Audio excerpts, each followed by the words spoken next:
ওয়াকারুজ্জামান বলছিল যে জীবনের হুমকি আছে জন্য আশ্রয় দিচ্ছে কিছু দুর্বৃত্তকে ক্যান্টনমেন্টগুলোতে।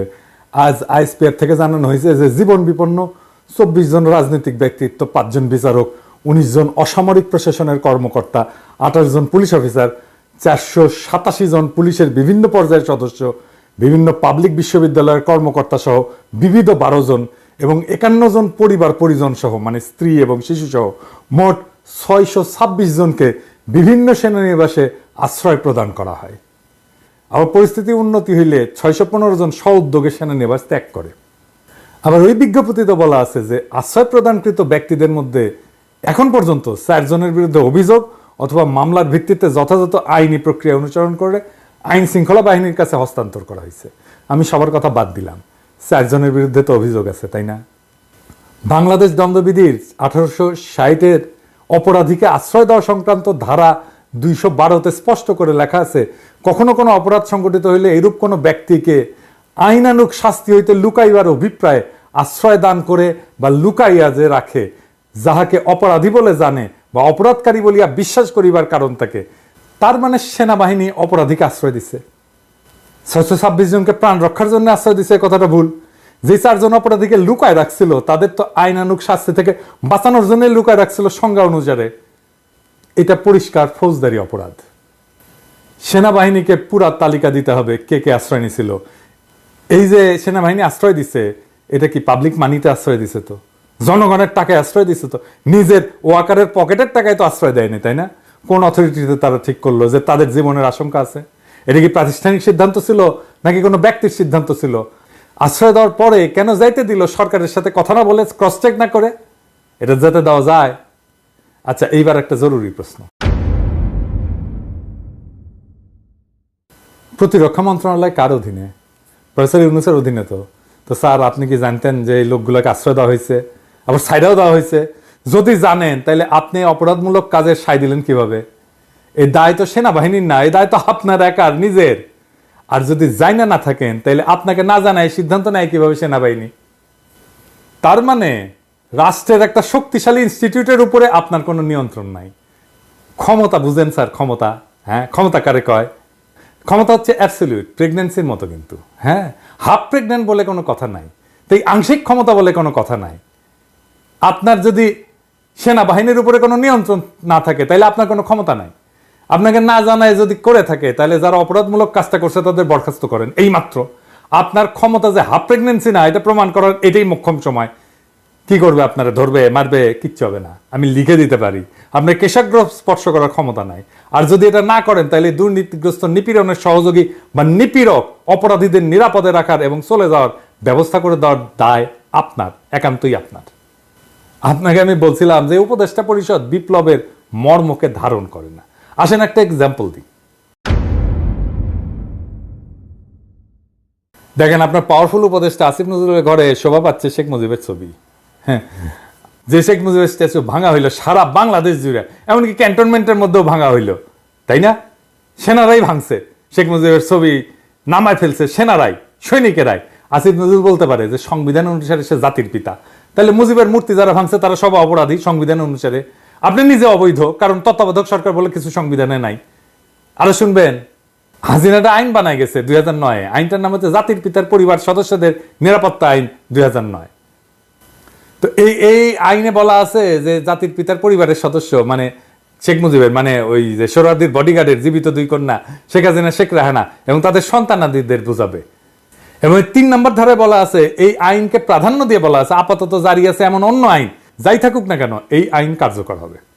এবং এই আইন অনুসারে ভিআইপির জন্য যেরকম নিরাপত্তা ব্যবস্থা আছে সেরকম নিরাপত্তা সরকার জাতির পিতার পরিবার সদস্যদেরকে আজীবন সর্বস্থানে প্রদান করবে। এবং এটার একটা উপধারা আছে 1, এখানে উল্লেখিত নিরাপত্তা প্রদানের ক্ষেত্রে সরকার পরিবার সদস্যদের মতামতকে প্রাধান্য দেবে এবং এই পরিবারের নিরাপত্তা বিধান স্বার্থে তাদের দ্বারা নির্ধারিত শর্তে উক্ত পরিবার সদস্যগণের প্রত্যেকের জন্য নিরাপদ এবং সুরক্ষিত আবাসনের ব্যবস্থা গ্রহণ করবে এবং সেসব বিবেচনায় প্রয়োজনীয় অন্যান্য সুবিধাবলীও তাদেরকে প্রদান করবে। তার মানে আপনি যে সংবিধান মেনে হাসিনাকে সুরক্ষা দিতে বাধ্য, জয় আসলেও সুরক্ষা দিতে বাধ্য। এই জন্যই জয় বলে যে সে দেশে আসবে, হাসিনা বলে সে দেশে আসবে। এই যে কনফ্লিক্ট, এটাকে আপনাকে রিজলভ করতে হবে। আপনাকে সংবিধানের পথে হাঁটতে যারা প্ররোচিত, প্রলুব্ধ এবং বাধ্য করছে, তারা আপনাকে এই কনফ্লিক্টের মধ্যে রেখে দিছে। এবং এই কনফ্লিক্ট আপনি যদি রিজলভ না করেন, তাহলে বিপ্লব অসম্পূর্ণ। মনে রাখবেন, বিপ্লব সংবিধানের চাইতে বড়, জনতা সংবিধানের চাইতে বড়। সেই জনতা আপনাকে অভিষিক্ত করছে, আপনি সংবিধানের চাইতে বড়। আপনি যা করবেন সেটাই আইন। এবং আপনাকে যারা সংবিধান মানতে বাধ্য করছে, প্রলুব্ধ করছে, প্ররোচিত করছে, তারা দেশের জনগণের সার্বভৌম আকাঙ্ক্ষার বিরুদ্ধে কাজ করছে। আমি আমার এপিসোডে শহীদদের কথা বলি মাঝে মাঝে। আজ আমি দুইজন আহতের কথা বলবো। প্রথমে হাফেজ হোসাইন এক হাত হারায় আর এক হাত নিয়ে লড়াইয়ে নামবে, যদি আবার ডাক আসে সেটা বলতেছে এক হাত হারায়। এমন হাজারো যুবক পঙ্গু হয়েছে, তাও লড়াইয়ের মনোবল তারা কিন্তু হারায়নি। শোনেন তার মুখেই কথাটা শোনেন। এবং যদি আমার দেশ আবারও যদি বিপদে পড়ে, ইনশাল্লাহ এই এক হাত দিয়ে আবারও লড়াইতে নেমে যাব ইনশাল্লাহ।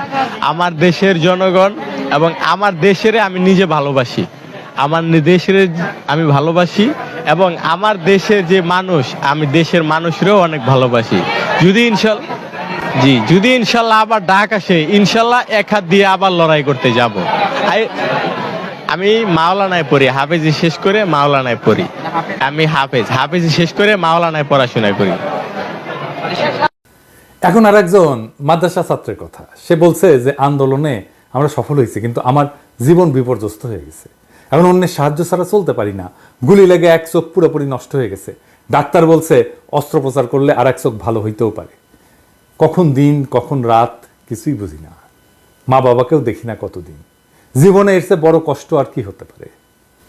এই মাদ্রাসা ছাত্র আজিজুল হক ব্রাহ্মণবাড়িয়ার বাঞ্ছারামপুর উপজেলার তেজখালী ইউনিয়নের বাহেরসর গ্রামের কৃষক কামাল মিয়ার ছেলে।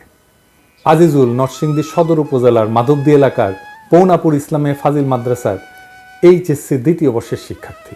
পড়াশোনার পাশাপাশি তিনি একটা টেক্সটাইল মিলে চাকরি করতেন।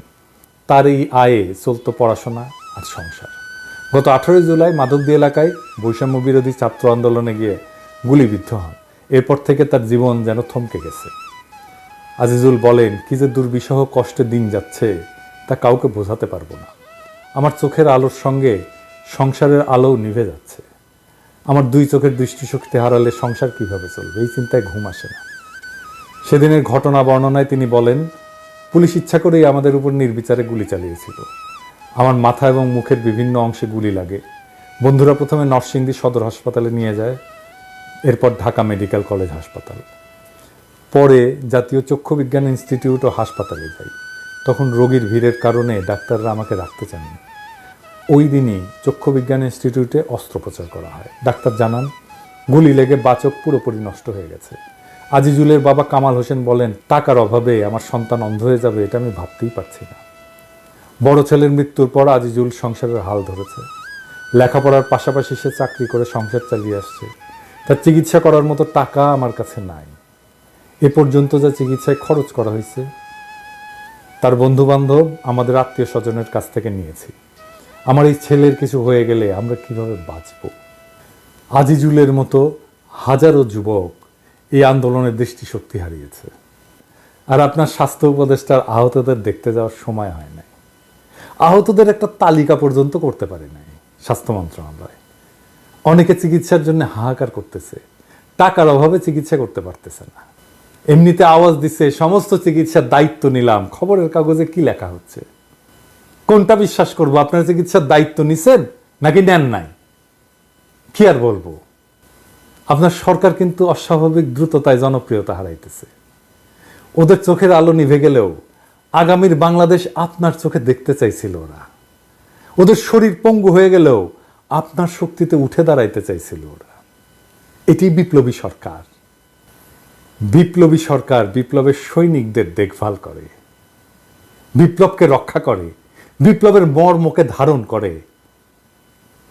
প্রফেসর ইউনূস, আপনি কি তাদের চোখের আলো হতে পারবেন? আপনার উপরে ভর দিয়ে কি পঙ্গু যোদ্ধারা উঠে দাঁড়াতে পারবে? বাংলাদেশ কি আদৌ এই ধ্বংসস্তূপ থেকে আবার উঠে দাঁড়াতে পারবে? এটা নির্ভর করতেছে একমাত্র এবং একমাত্র আপনার উপরে। আমরা পুরা জাতি আপনার দিকেই তাকায় আছি। বিপ্লব যেন রক্ষিত হয়, বিপ্লব যেন অগ্রসর হয়, বিপ্লব যেন বেহাত হয়ে না যায়। আশা করি আমাদের সকলের আকাঙ্ক্ষা আপনি বাস্তবায়ন করবেন এবং এই সকলের আকাঙ্ক্ষা বাস্তবায়ন করার জন্য প্রথম যেই কাজটা আপনার নিরঙ্কুশ ক্ষমতা প্রতিষ্ঠিত করবেন। সারা দেশবাসী আপনার সাথেই আছে, সারা দেশবাসী আপনার সাথেই থাকবে। ইনকিলাব জিন্দাবাদ।